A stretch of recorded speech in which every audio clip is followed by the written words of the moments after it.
Yan, isang mapagpalang gabi po sa ating lahat dito po sa programang Si Kristo ang laging una. Tayo po ay manalangin, dakilang Diyos.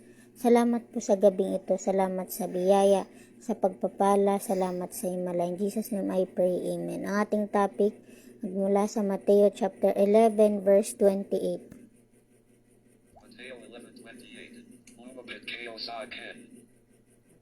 Kayo ang lahat na nananirapan at nabibigatan sa inyo. Masanan at bibigyan ko.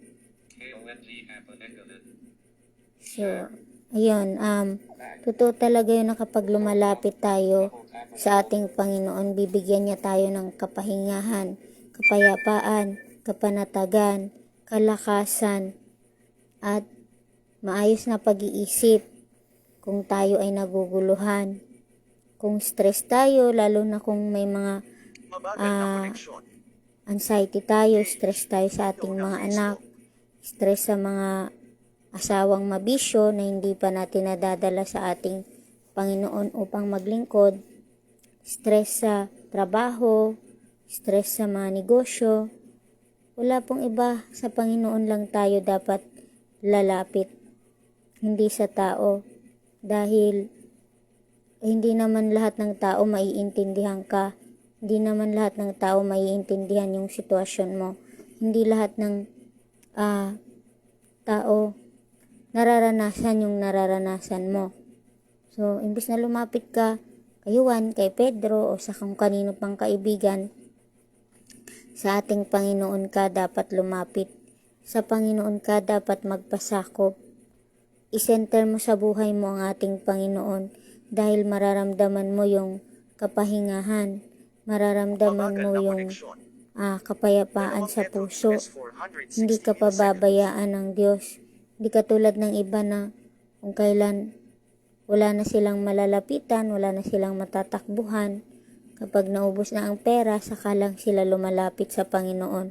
Kapag dumarating na sa matinding sitwasyon, nawala na yung magulang, saka lang sila lalapit. O di kaya, sasabihin nila na,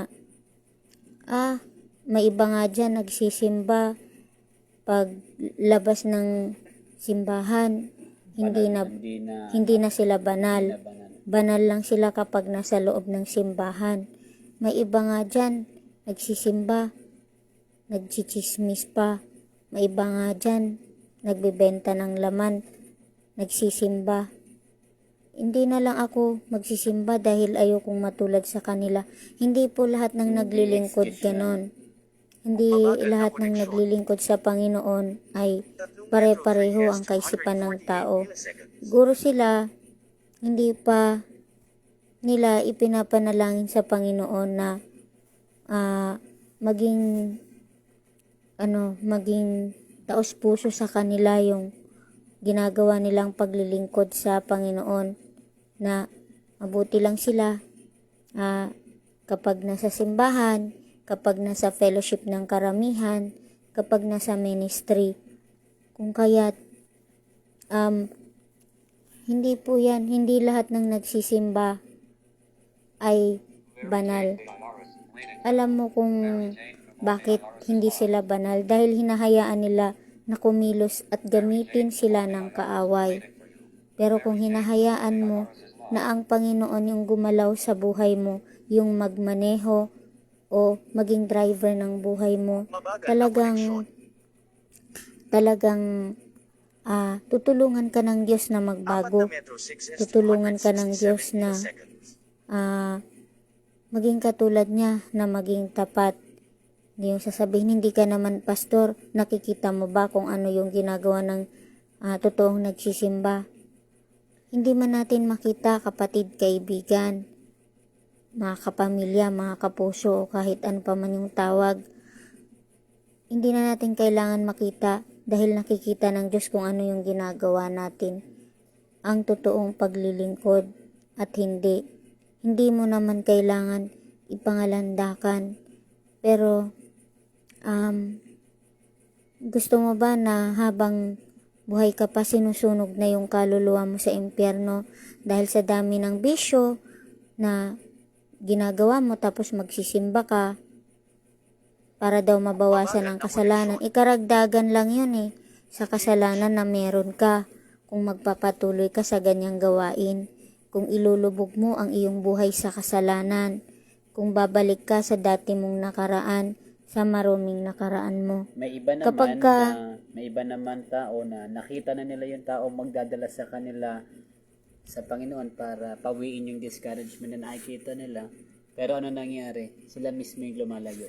Kapag ka nakilala mo na ang ating Panginoon, ituloy-tuloy mo na, hindi yung itutuloy mo pa rin yung pagkakasala kahit nakikilala mo na ang Panginoon. Sasabihin mo lang yan kasi hindi mo alam yung pinagdadaanan ko. Gaano man kabigat yung pinagdadaanan mo, mas mabigat yung pinagdaanan ni Jesucristo sa krus para maligtas ka, maligtas ang lahat ng tao. Mabagal na koneksyon.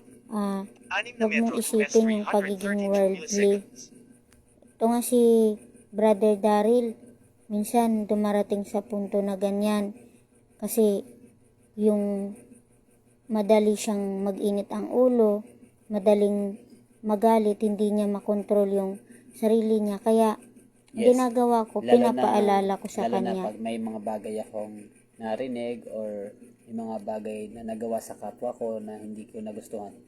Kaya ipinapaalala ko sa kanya lagi ang salita ng Diyos. So, kapag maka-encounter kayo ng ganyan, palakasin niyo ang loob ng inyong kapwa, ng inyong mga kapamilya, hindi yung i-discourage niyo pa siya na gumawa ng kasamaan. Hindi tama yun, mali po yun.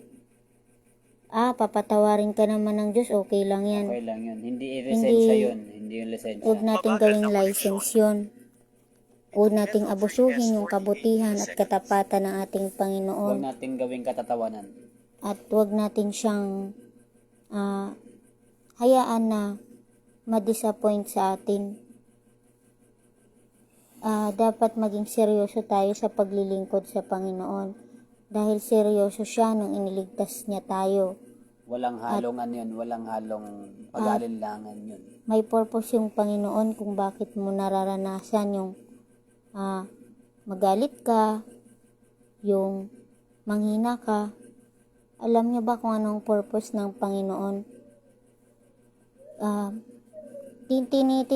Tinitingnan niya kung gaano katatag ang iyong pananampalataya, kung paano ka susunod sa Kanya, kung paano ka maglilingkod sa Kanya. So, yun lang. Mabagal na koneksyon. Walong Metro 3S Ayan, sige. 511 Tayo manalangin. Lord, salamat po sa paalalang ito, sa itong mensaheng ito. Magsilbing paalala nawa ito sa bawat isa sa amin na kapag kami ay nahihirapan na, nabibigitan na sa buhay, sa inyo lamang kami lalapit at hindi sa iba. Sapagkat walang ibang lalapitan at walang ibang dapat pagkatiwalaan kundi kayo lamang, Panginoon. Lord, patawarin niyo kami sa aming mga pagkukulang at pagkakasala sa inyo. Kung kami man po ay nakakagawa ng mga bagay na hindi kalugod-lugod sa inyo, Panginoon, sa inyong harapan. Lord, dalangin po namin ng bawat isa sa amin na kasama namin magpapahinga, Panginoon. Yakapin mo po kami at para maramdaman namin ang inyong presensya, Panginoon. Tulungan niyo po kami maging matatag sa kabila ng lahat ng mga pagsubok na aming nararanasan. Salamat po ang aming samot-dalangin sa pangalan ni Jesus. Amen and amen. Habang nagda-download ka dyan, Mabagal. I-double tap para i-activate. Bumalik. Button. Window Okay, na bar tandaan, notification. si Kristo ang Double tap laging para una. i-activate. kapag inuna si Kristo, Tayo ay lalago. God bless. God bless everyone and good night. Bumalik. Gusto mo tapusin